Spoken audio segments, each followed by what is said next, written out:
Desde que comecei meu trabalho, muito antes do vídeo, sempre quis ter um detalhe essencial: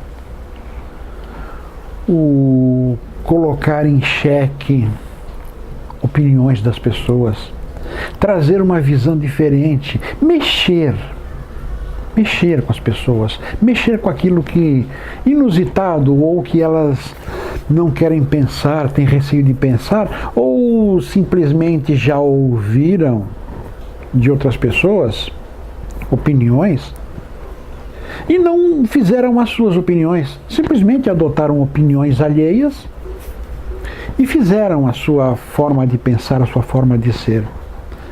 Não concordo com isso, não concordo que a pessoa baseie todo sua índole até mesmo, sua sabedoria, seus conhecimentos, baseado no que os outros falam.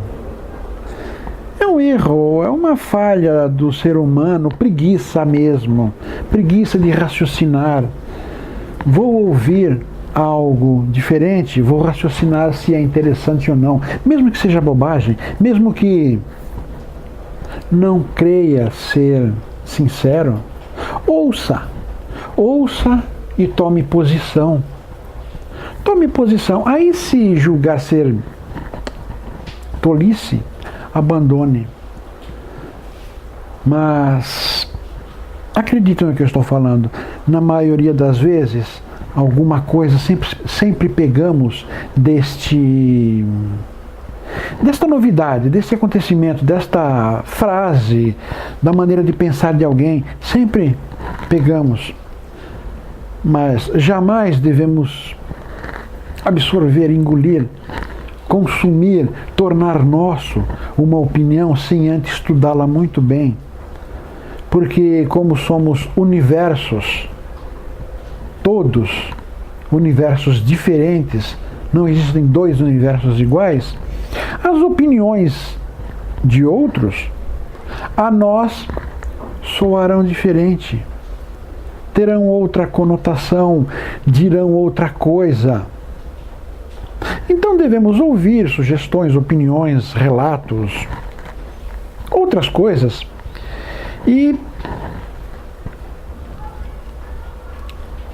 mastigar, e aí digerir, tornar aquilo mais a nossa cara antes de consumir. Assim que eu penso, assim que deve ser, assim que eu acho o correto ser. Viver aprendendo até com os conhecimentos alheios, mas adotando para nós. Tanto que o verdadeiro mestre, ele ensina até o ponto onde acha que o seu discípulo deve caminhar sozinho. Aí o mestre se torna um espectador desta trajetória, se torna um curioso, porém o mestre continua aprendendo, vendo a caminhada de seu discípulo. Aos poucos esse discípulo começa a ter confiança, segurança, conhecimentos próprios, conhecimentos que tomou do mestre, mas assimilou e se tornaram seus conhecimentos. Então este discípulo passa aos poucos.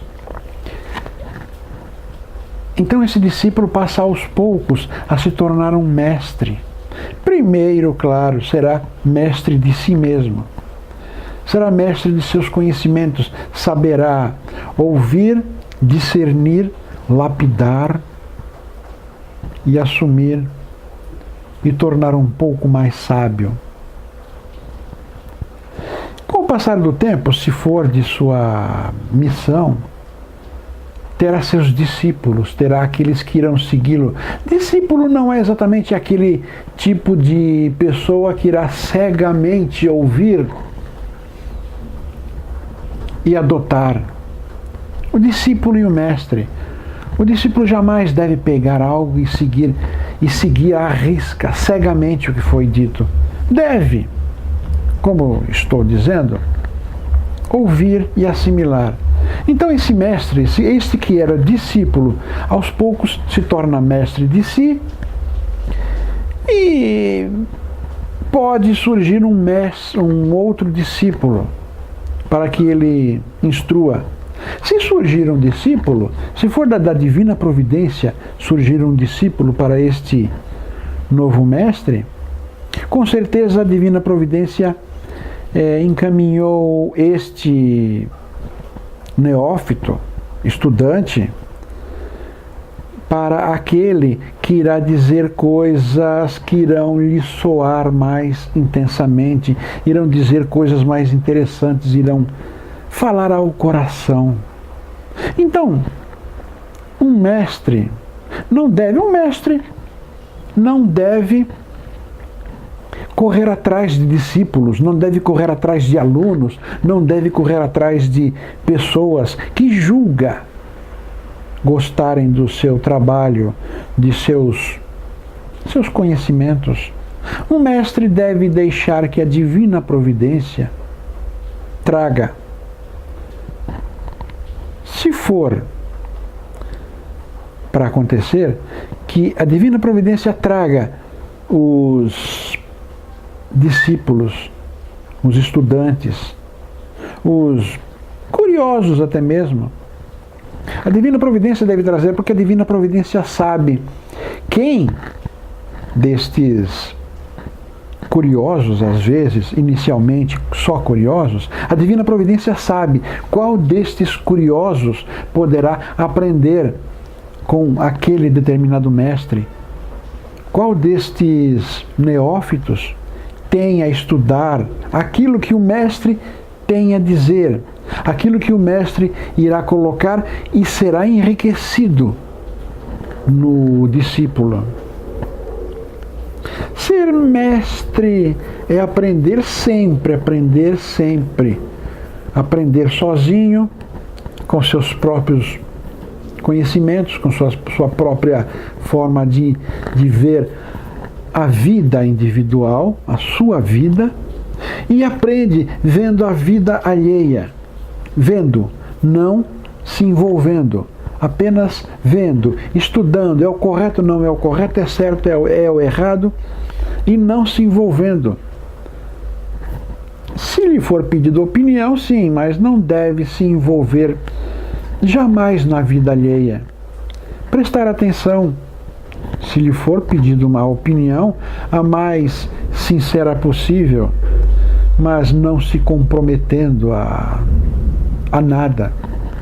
Porque um mestre, assim como todas as pessoas, não tem condições e não tem poder e não tem o direito de decidir nada na vida de outras pessoas, na vida mesmo de seus discípulos, que devem caminhar sozinhos.